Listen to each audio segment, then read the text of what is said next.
تو وہ ایک دم پھر اللہ تعالیٰ کو یاد کرنے لگتے ہیں. اور یا بہت سے کرسچنس کو دیکھا ہوگا, وہ اپنے خدا کو, ہر ایک آدمی جو ہے وہ اس کی ایک دم روحانیت باہر آ جاتی ہے, اور جیسے ہی جہاز لینڈ کرتا ہے سیف اینڈ ساؤنڈ, سب لوگ ایسے ہی جیسے کب کچھ ہوا ہی نہیں تھا. تو یہ جو دعا یہاں پر شروع ہوئی ہے, یہ اس لیے شروع ہوئی ہے کہ لوگوں کو پتا ہے کہ عقل بس یہیں تک تھی, اگر کوئی مصیبت آگے آنے والی ہے تو ہماری عقل اس مصیبت کو ٹال نہیں سکتی.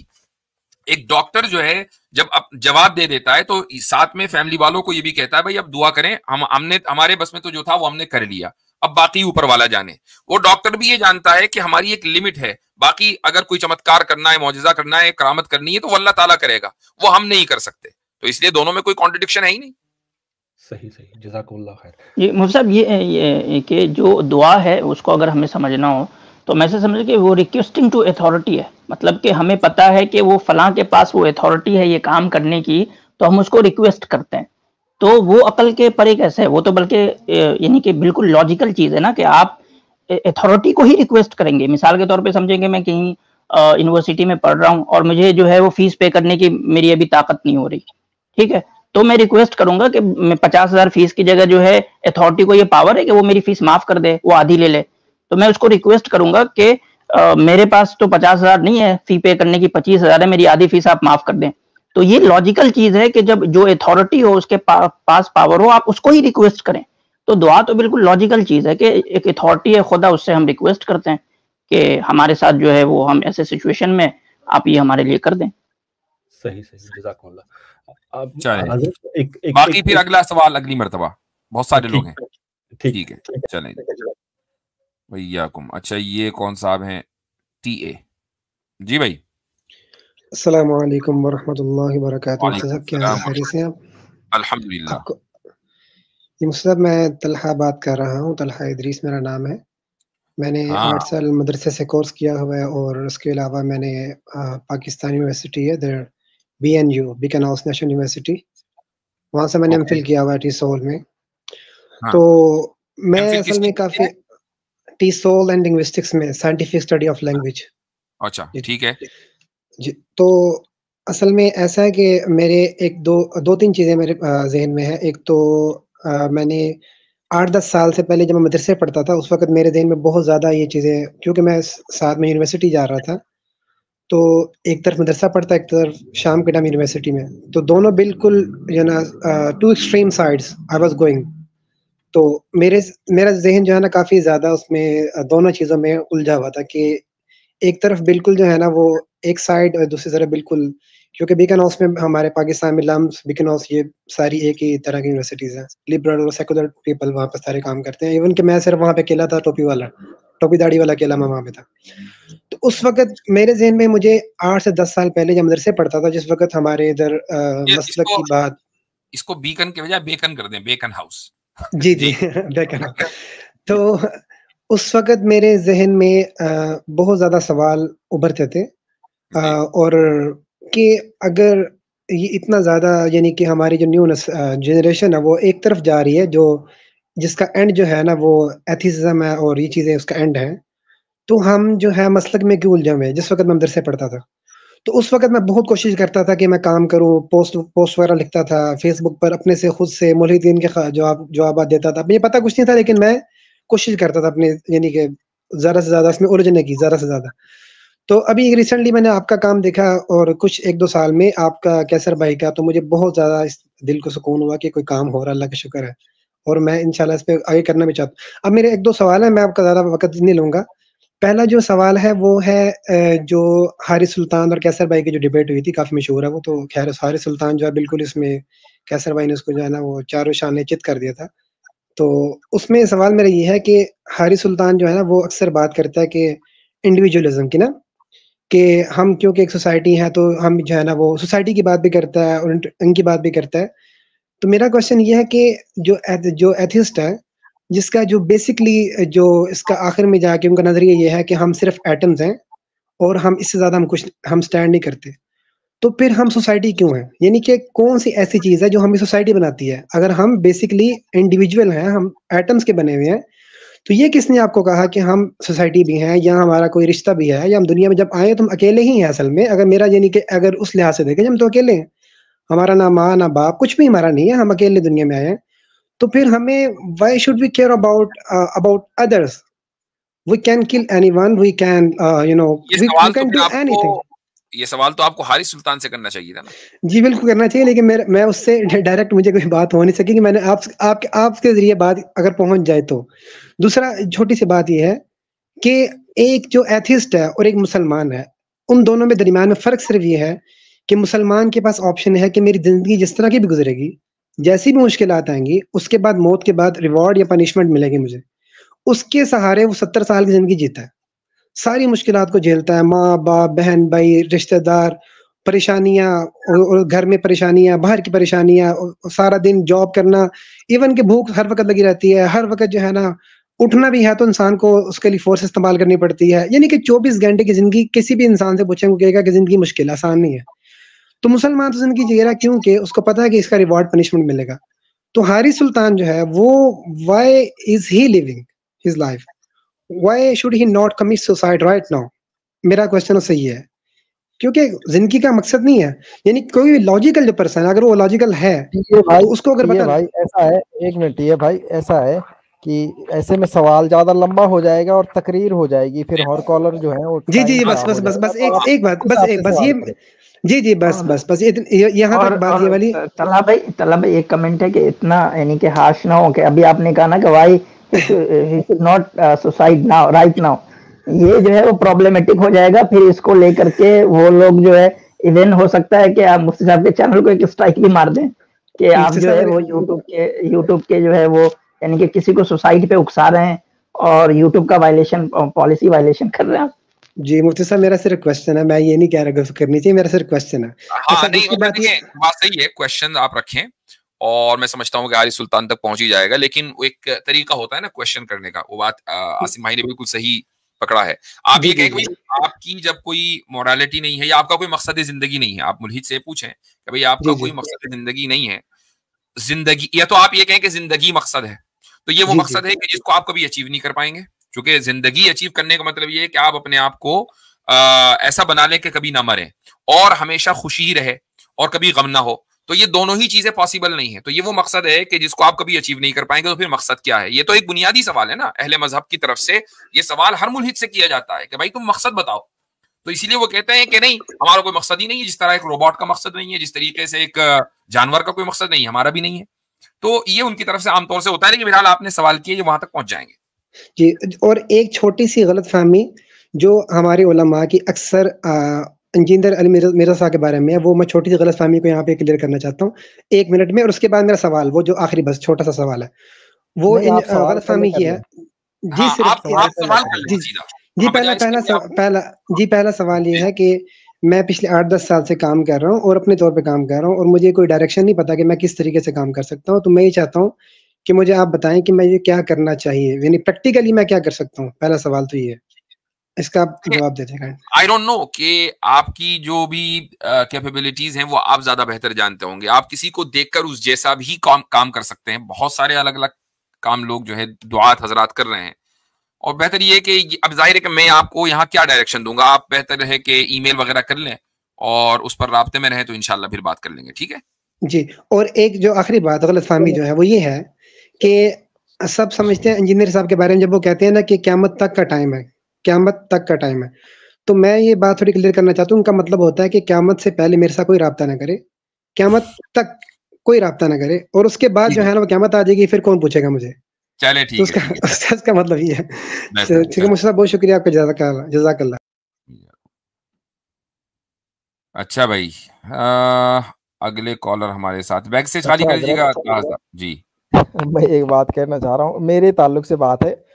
میں شروع سے جب سے آج اسٹریم شروع ہوئی ہے اس کے 10-15 منٹ بعد سے ایک بھائی نے مجھے اتنا ٹیگ کر کے کہ بھائی مجھے چکن کھانا ہے. بھائی میں نے چکن کی دکان تو نہیں کھول رکھی, میں کہاں سے کھلاؤں, جائیے کھائیے کہیں جا کے.